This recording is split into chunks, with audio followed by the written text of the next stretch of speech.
Hey y'all, so first things first, let's just go ahead and address the elephant in the room among us. Yes, I did cut my hair off.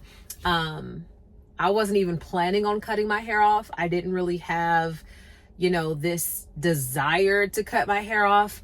But there was a moment toward the end of last year where I just knew that I needed to cut my hair off.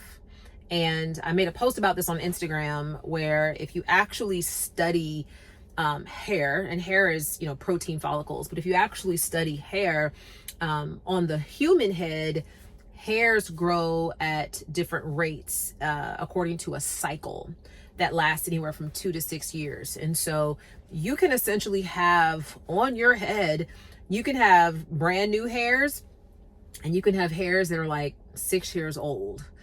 And what that means is there are parts of your hair that haven't experienced some of the things that other parts of your hair have.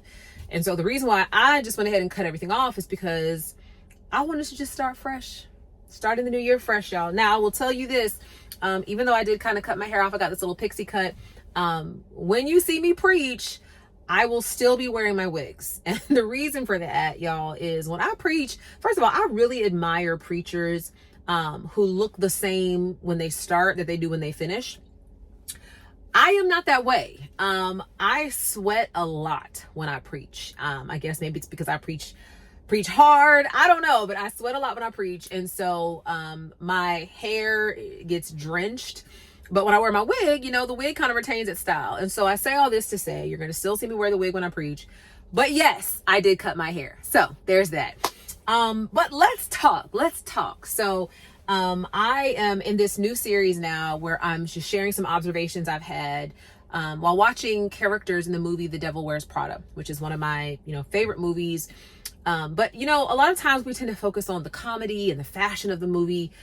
But I actually have really been paying attention to the characters and the way that they're showing up. And, I am fascinated by human behavior as well as motivations and all of that.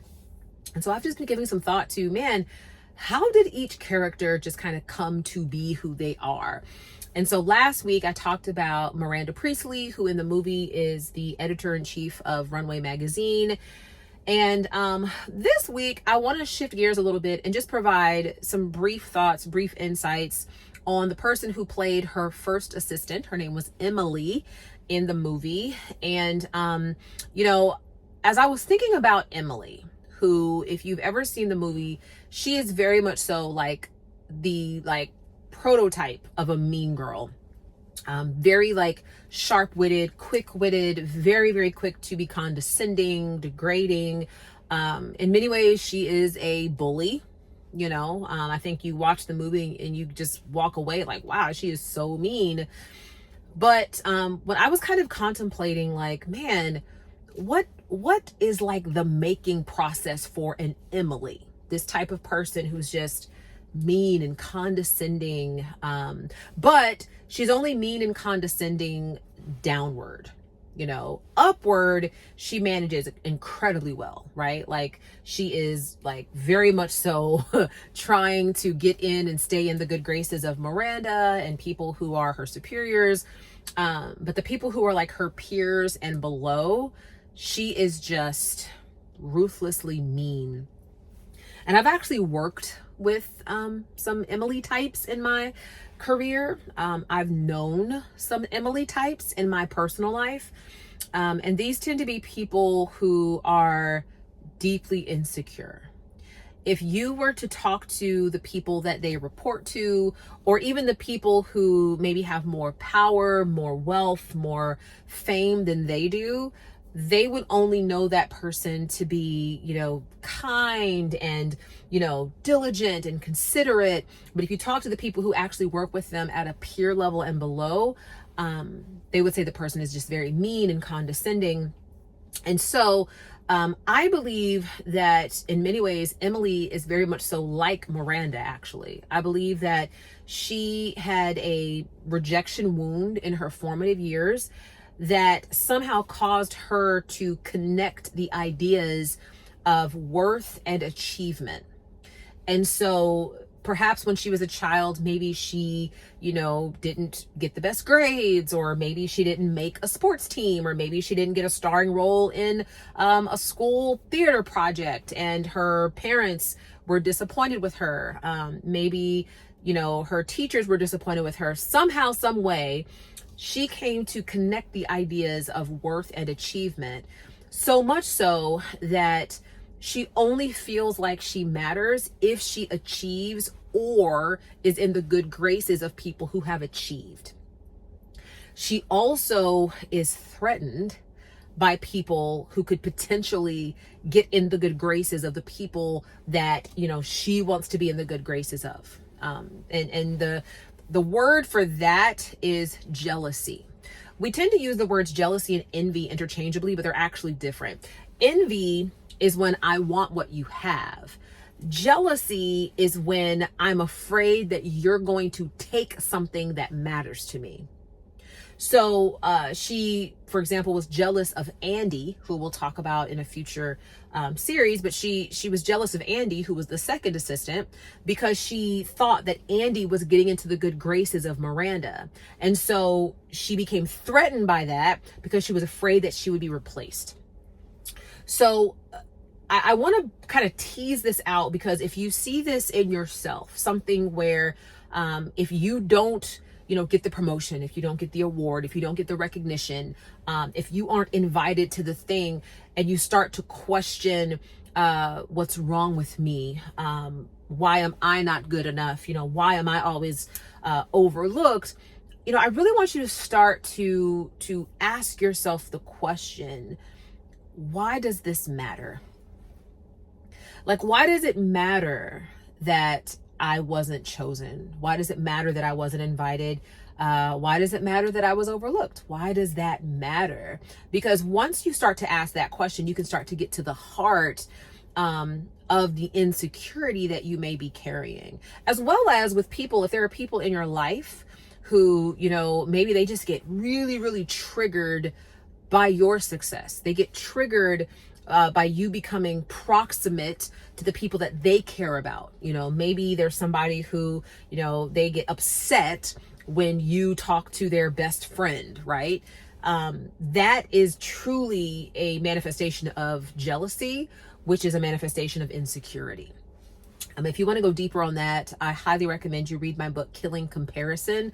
I spent a ton of time on that because I had to actually grapple with insecurity in my own life. I didn't know that I was insecure. If you would have told me I was insecure, I would have said, you're lying. Like, look at all I have. Look at all I've done. Like, I can't possibly be insecure, while I was absolutely insecure. And so, I think the focus verse, and I want to read this to you, the focus verse that I really want you to be thinking about is found in Ephesians chapter 2 and verse 10, where Paul says, for we are God's masterpiece. He has created us anew in Christ Jesus, so we can do the good things he planned for us long ago. I want you to think about that for a minute. He said, we are God's masterpiece. How incredible is that? I mean, look at this world. Like, let's just forget the universe for a minute. Let's just look at this world. I'm sitting in my driveway, and around me there are trees and there's grass, and the sky is blue, and the sun is shining. It's an absolutely gorgeous day. There are squirrels running around and birds flying, and it's an absolutely stunningly gorgeous day.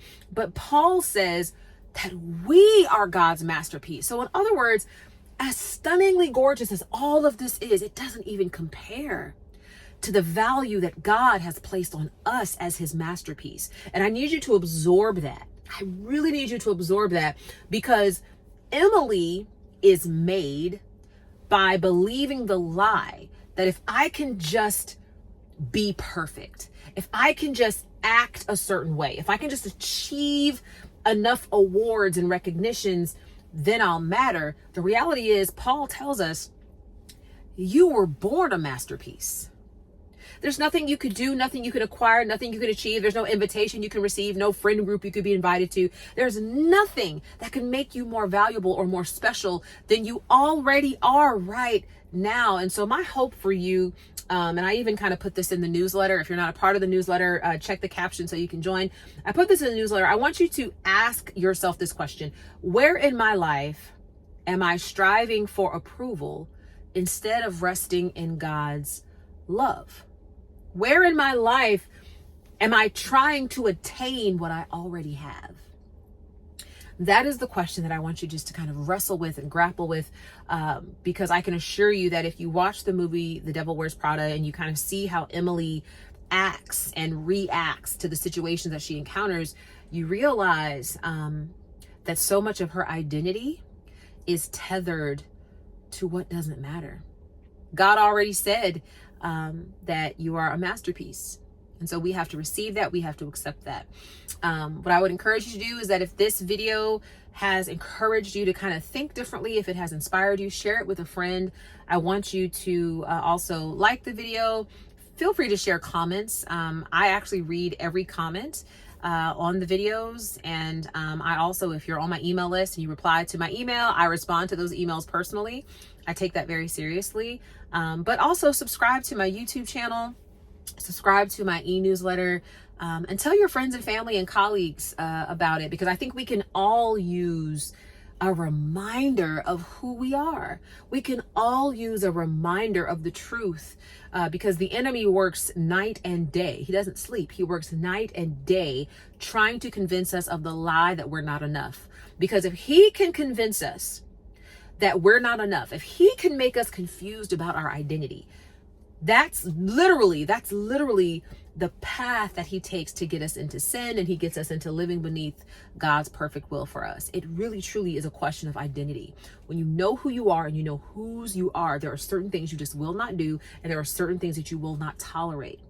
But because Emily doesn't know who she is, she didn't know who she was. She was threatened by people instead of realizing that there's nothing they could do to her or for her that would make her any more worthy. And so I pray this over you, and I hope that this has been a blessing to you. And I will see you right back here next week.